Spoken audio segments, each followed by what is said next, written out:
Hello students, हमारे YouTube channel में आपका हार्दिक स्वागत है। चलिए आज हम पढ़ते हैं क्लास 10th में धातु और अधातु चैप्टर का एक महत्वपूर्ण क्वेश्चन। ये क्वेश्चन खनिज और अयस्कों के अंतर के विषय में है, जिसका सारांश है खनिज और अयस्क में अंतर स्पष्ट करें। ठीक है, यानी खनिज जिसे अंग्रेजी में हम लोग मिनरल्स कहते हैं और अयस्क जिसे अंग्रेजी में और कहा जाता है, उन दोनों के बीच में क्या डिफरेंस है या क्या अंतर है, यहाँ पर उसका स्पष्टीकरण मांगा गया है। तो आप लोग इस तरह के प्रश्नों का जवाब पॉइंट वाइज दीजिएगा तो वह जवाब अधिक पसंद किया जाएगा।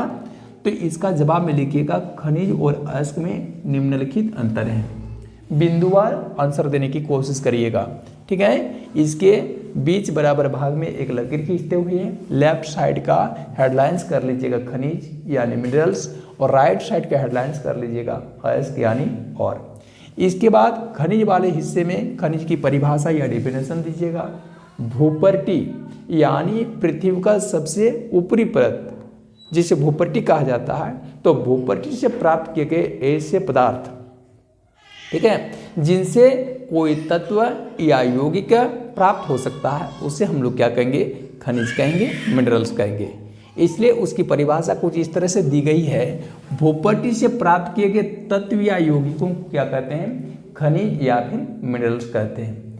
खनिज या मिनरल्स के अंतर्गत क्या क्या आ जाएंगे, तो उसमें सभी प्रकार के ऐसे पदार्थ आ जाएंगे जिसमें तत्व या यौगिक की उपस्थिति हो।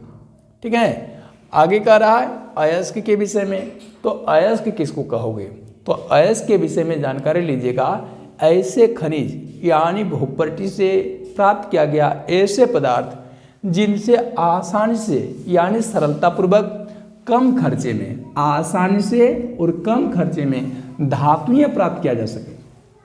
क्या प्राप्त हो, धातु यानी मेटल्स प्राप्त हो सके, उसे क्या कहते हैं, अयस्क या फिर और कहते हैं। समझ पा रहे हैं। जैसे लोह अयस्क की बात कर लें, लोह अयस्क जिससे हम लोग लोहा प्राप्त करते हैं, वो भूपर्टी के अंदर से प्राप्त किया गया ऐसा मिनरल्स होता है जिससे हम लोग सरलतापूर्वक यानी आसान से और कम खर्चे में क्या प्राप्त करते हैं, लोहा नाम की धातु प्राप्त करते हैं। तो इस वजह से लोह अयस्क को अयस्क की श्रेणी में रखा जाता है। ठीक है, उस प्रकार से एक दूसरा जो है अयस्क ले सकते हो, बॉक्साइट को। बॉक्साइट जो कि एल्युमिनियम का अयस्क है। बॉक्साइट भूपर्टी के अंदर से प्राप्त किया गया ऐसा खनिज होता है जिससे हम लोग आसानी से और कम खर्चे में एल्युमिनियम नाम का धातु प्राप्त कर सकते हैं। इसके चलते बॉक्साइट को हम लोग क्या बोलेंगे, अयस्क बोलेंगे। ठीक है, तो अयस्क की परिभाषा दीजिएगा। ऐसे खनिज जिससे आसानी से और कम खर्चे में हम लोग धातु प्राप्त कर सके, उसे क्या कहेंगे, अयस्क कहेंगे।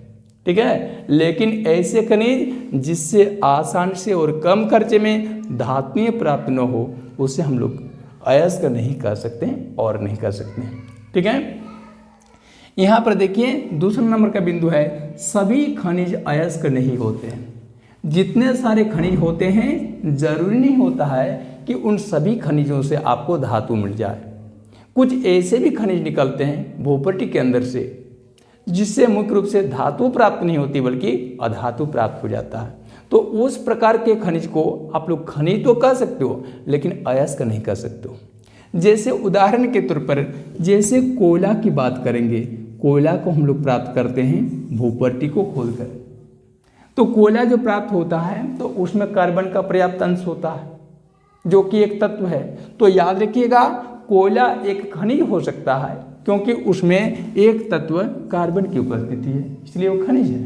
परंतु कोयला से हम लोग आसान से और कम खर्चे में कोई धातु प्राप्त नहीं कर सकते हैं। कोयला में चूंकि कार्बन का अंश रहता है और कार्बन जो होता है वो धातु नहीं बल्कि क्या है, अधातु है, नॉन मेटल्स। तो ये एक ऐसा खनिज है जिनसे हम लोग को धातु प्राप्त नहीं हुआ और धातु प्राप्त नहीं होने की वजह से इसमें कोयला को खनिज कहा जा सकता है क्योंकि भूपर्टी से प्राप्त किया गया इस पदार्थ से आपको कार्बन नाम का तत्व मिल जाएगा, परंतु इससे आपको कोई धातु प्राप्त नहीं होगी। इसके चलते आप इसे अयस्क नहीं कर सकते हैं। इसलिए दूसरा बिंदु लिखा गया है, सभी खनिज जो होते हैं अयस्क नहीं होते हैं। क्यों नहीं होते हैं, क्योंकि सभी खनिजों से आपको धातु नहीं मिल सकती, इसलिए सभी खनिज अयस्क नहीं होते हैं।